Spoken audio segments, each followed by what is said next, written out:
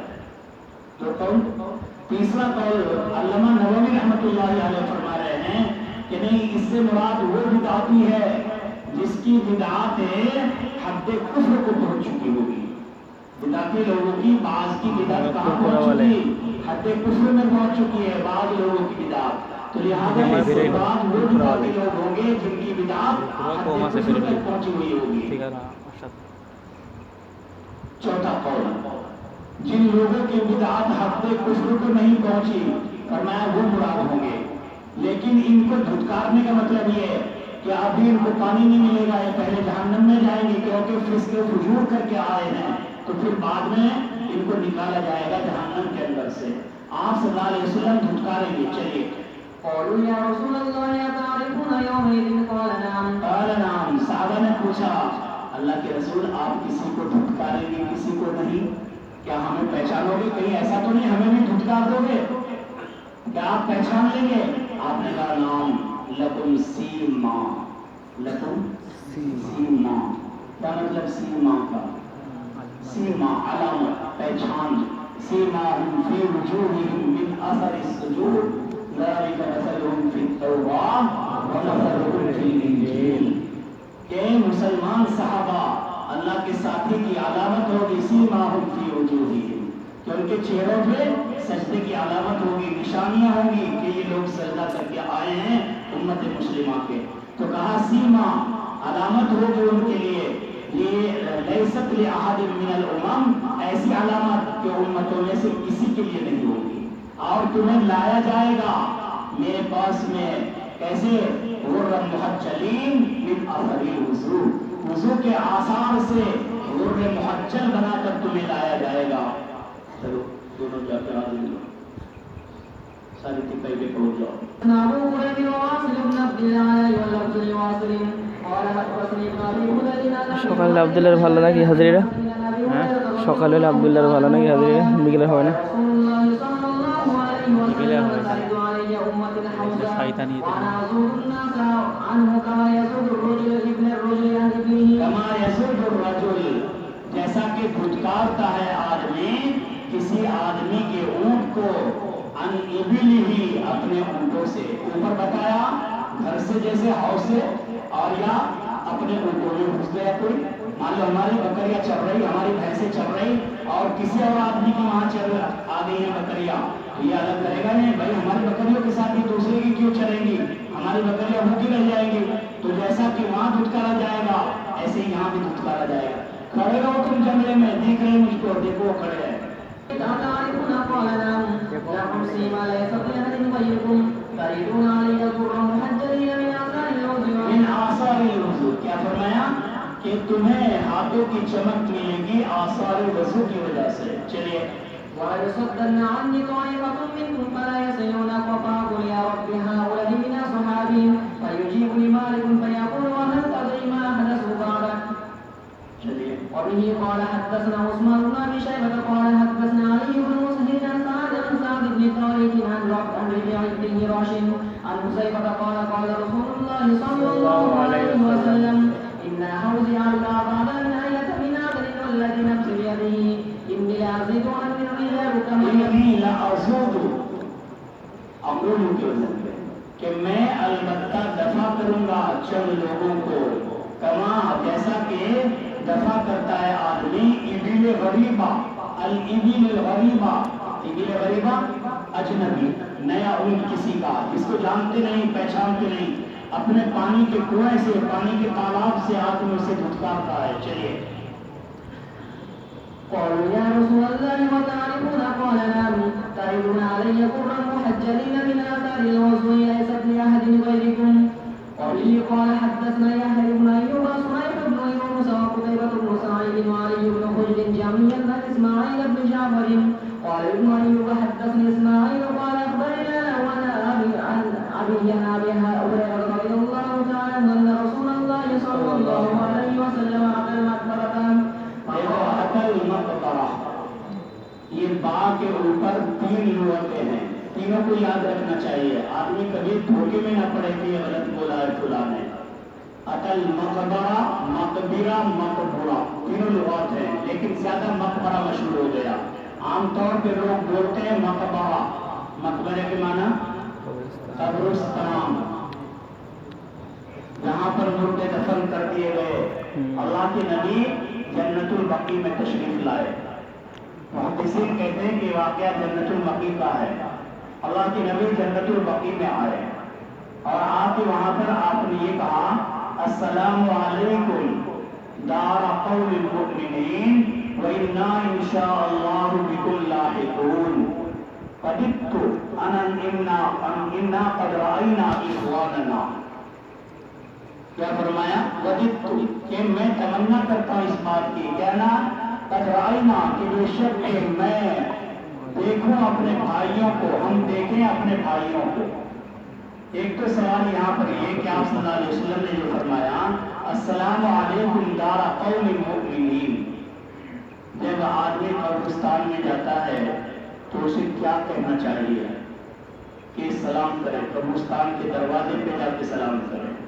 اور پھر اگر کسی خاص قبر پہ جا رہا ہے، اپنے کسی اہل و عیال میں سے کوئی استاذ ہے، کوئی شیخ ہے، بڑے آدمی قبر پہ جا رہا ہے، پھر اس کی قبر پہ جا کے سلام بولے. جواب دے گا وہ واللہ اعلم. ممکن ہے تھے، لیکن ہمیں سنت بتایا گیا کہ قبرستان میں داخل ہوتے وقت میں سلام کرو. اللہ کے نبی سلام کرتے ہیں. حضور کریم صلی اللہ علیہ وسلم نے آگے فرمایا اِنَّا إِنْ شَاءَ اللَّهُ بِكُمْ لَاحِقُونَ، کہ اگر اللہ نے چاہا ہم بھی تمہارے ساتھ ہی لاحق ہونے والے ہیں. تو یہاں اشکال یہ ہے کہ انشاءاللہ تو مشکوک غیر یقینی جگہ پہ لگایا جاتا ہے. انشاءاللہ کہاں لگاتے ہیں؟ غیر یقینی جگہ پہ. بھائی مرنا تو یقینی ہے، تو پھر آپ نے انشاءاللہ کیوں لگایا؟ کیا آپ کو یقین نہیں تھا مرنے کا؟ اس کا جواب دیا کہ یہاں انشاءاللہ آپ نے اس بات پر نہیں لگایا کہ میں مروں گا انشاءاللہ، بلکہ لگایا لاحقون کے ساتھ کہ اہل میں باقی ہے، میں بھی مروں گا یقیناً. اگر اللہ نے چاہا تو مر کر تمہارے ساتھ یہی مدینے میں لاحق ہو جاؤں گا، اور اگر اللہ نے نہ چاہا تو مروں گا تو یقیناً ہو سکتا ہے کسی دوسرے شہر میں جا کے مر جاؤں. حضور پاک صلی اللہ علیہ وسلم کو یہ بتانا تھا امت کو کہ کسی کا یقیناً پتہ نہیں کہ وہ کہاں مرے گا، کہاں وہ لاحق ہوگا، کس قبرستان میں وہ دفن ہوگا، کسی کو یقین کے ساتھ پتا نہیں ہے. تمہیں پتا ہے تم یہاں مرو گے، اپنے گھر مرو گے جا کے؟ نہیں. ہو سکتا ہے شعبان سے پہلے پہلے یہ دفن کر کے بیٹھ دے تو اٹھا دے تو وہ مر گیا ہے. کوئی ضروری ہے گھر جانا؟ کسی کو پتا نہیں ہے. بھائی کتنے طلبا آئے یہاں پہلے، ہمارے ساتھیوں کا ایک انیس بیر بھول، وہ بیچارہ مر گیا تھا. تو مشکات کے سال میں یہ جو بند اس کی دفن قبر یہیں پر ہے، گھر والے نے بولا کہ وہی دفن کر دو. تو بہرحال آدمی کو موت کا پتہ نہیں ہے. جیسے پیچھے آیا ان اللہ عنده علم الساعہ، اس نے کہا کہ بھائی 5 چیزیں ایسی ہے کوئی نہیں جانتا، کب مرے گا پتہ نہیں ہے، کون سی جگہ پہ مرے گا پتہ نہیں. تو آپ نے یہ لگایا ہے لاحقون کے ساتھ میں.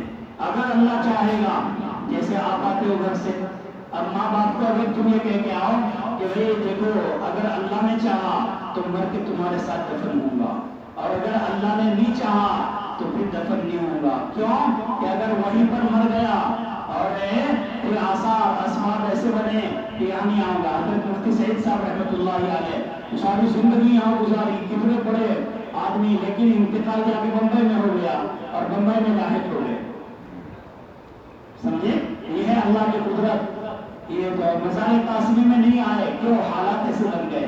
وہ لاک ڈاؤن جب لگ رہا تھا نا، اس سال حضرت بیمار ہوئے، کورونا بدل گیا، کورونا ہو گیا، اور پھر وہاں چلے گئے. بعض لوگوں نے کہا کورونا ہو گیا، اللہ عالم بڑے حال بیمار تھے.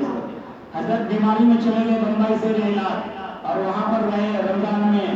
پھر اللہ نے وہیں کی مٹی لکھی تھی، ان کی انتقال ہو گیا، پھر نہیں آ سکے. کیسے آئیں گے؟ سارے چاروں طرف سے چھکا جام، کوئی چیز نہیں چل رہی تھی. بہرحال مسئلہ بھی یہی ہے کہ جہاں مرے آپ بھی وہیں دفن کر دیا جائے. حضرت کے مثال بھی یہی تھا، جو جہاں مرتا ہے وہی دفن ہو جاتا ہے. اس لیے اللہ کے نبی کہہ رہے کہ اے جنت البقیع، اگر اللہ نے چاہا تو میں تمہارے ساتھ لاحق ہو جاؤں گا، یعنی میں مدینے کی موت مجھے مل جائے گی، ورنہ نہیں چاہیں گے اللہ مرنا تو یقینی ہے کئی بار مر جاؤں گا. چلیے.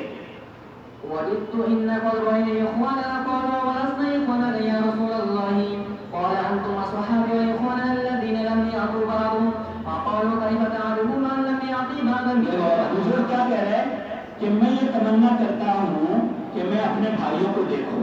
صحابہ نے کہا اولسنا إخوانا، کیا ہم آپ کے بھائی نہیں ہیں، یعنی اسلامی بھائی؟ تو حضور پاک صلی اللہ علیہ وسلم نے یہ کہا کہ نہیں، انتم اصحابی، تم تو میرے اصحاب ہو، تم تو میرے ساتھی ہو. پھر بھائی کون؟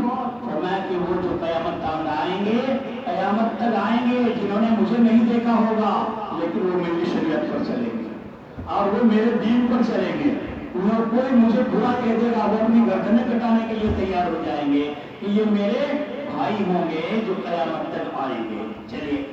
قالوا كيف تعرف من لم يأت بعد من أمتك يا رسول الله فقال رأيت لو أن رجلا له خير ضر محجرة بين ظهري خير من ظهري کہ جو گرلے محجل خلق ملت ہو جاوے، کیسے؟ خیل دہمن، بالکل سیاہ کالا گھوڑا، کہ ان کے درمیان میں یہ پیشانی سفید والے گھوڑے میں جڑ جائیں. کیا نہیں پہچانے گا کوئی اپنے گھوڑے کو؟ مالک نہیں پہچانے گا؟ قالوا بلا یا رسول اللہ، آمین اللہ کے رسول، یہ تو بالکل پہچان لے گا ہر آدمی.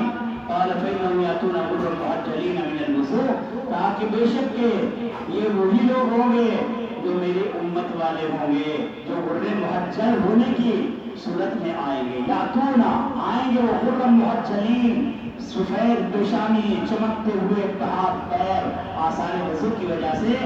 وَأَنَا فَرْتُهُمْ عَلَى الْحَوْضِ، اور میں انتظار کرنے والا ہوں گا ان کا حوض کوثر پر، میں پہلے سے کھڑا ہوں گا.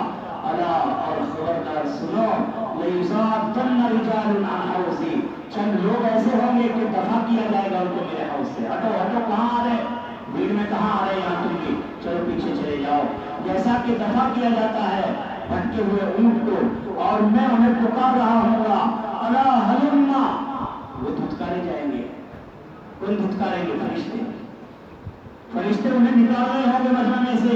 ادھر پکڑ کے پیچھے سے پکڑا گئے، کہاں جا رہا؟ ادھر پانی پینے کے لیے، ادھر چل، ادھر چل، اس کو پکڑیں گے، اس کو پکڑیں گے. کیوں جا رہے تم؟ ہم بھی مسلمان تھے.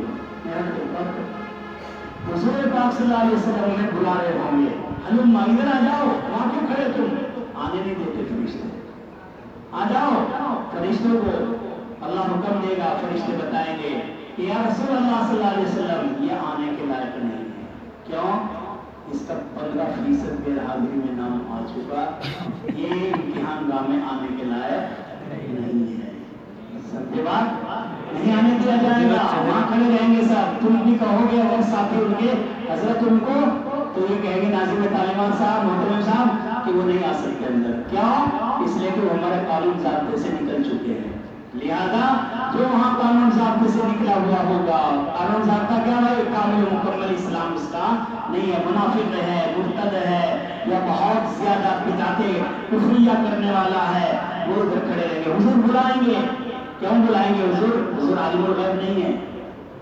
حضور کو تو پتہ نہیں نا ابھی یہ بدعتی کیا کیا کر رہے ہیں، حضور کو کیا پتا؟ کون مرتد ہو گیا، حضور کو کیا پتا؟